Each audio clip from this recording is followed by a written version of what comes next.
Okay, we're ready to start now with the module 6, which is these models of kinship and looking at the relationship between human beings and the land and the natural world.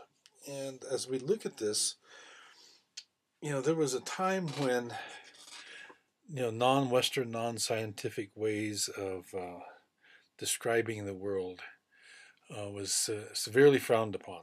And in some quarters today it still is. But the question really becomes one of what's the philosophical understandings that allows for indigenous knowledge to be taken seriously and studied and and considered. The United States is one of the few countries in the world where indigenous knowledge is still not considered very valid. When you go to other countries, especially India, um, Southern Asia, Southeast Asia, Australia, New Zealand, Indonesia, quite a number of the countries in Africa, you'll see that there's a tremendous amount of authority within indigenous knowledge.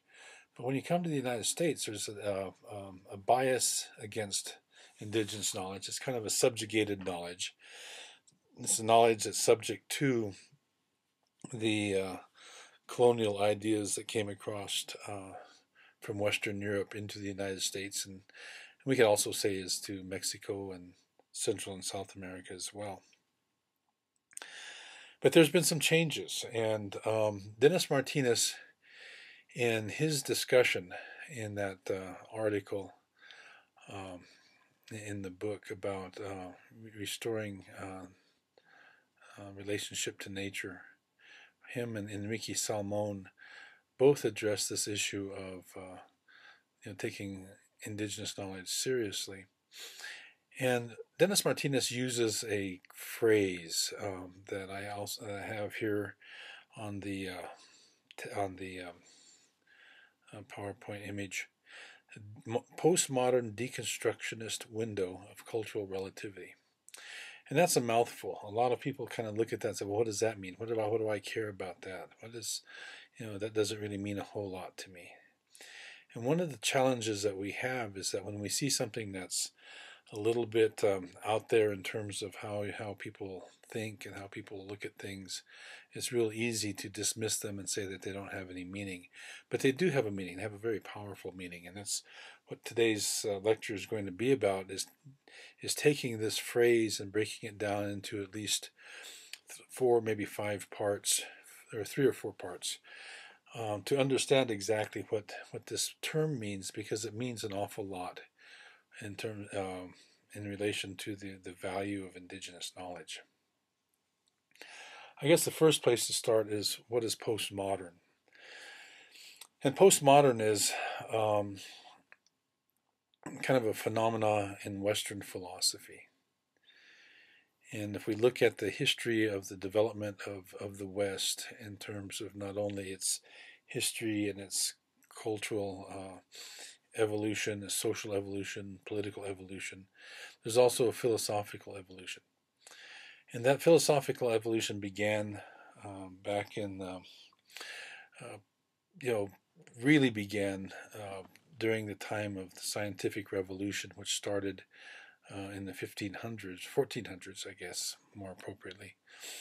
And what that was is science began to define the world and describe the world in terms that challenged the Bible.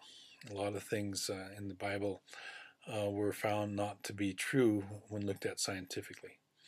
And this causes a major disruption, because at that point within the Western world, within the world of Western Europe, the church was the primary political, economic, social, cultural power.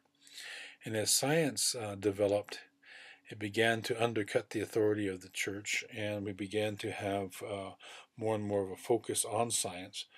And this is where a lot of the ideas we have today in terms of the linear, the idea that everything goes in a straight line, development of countries, progress, these things all happen in a very linear fashion.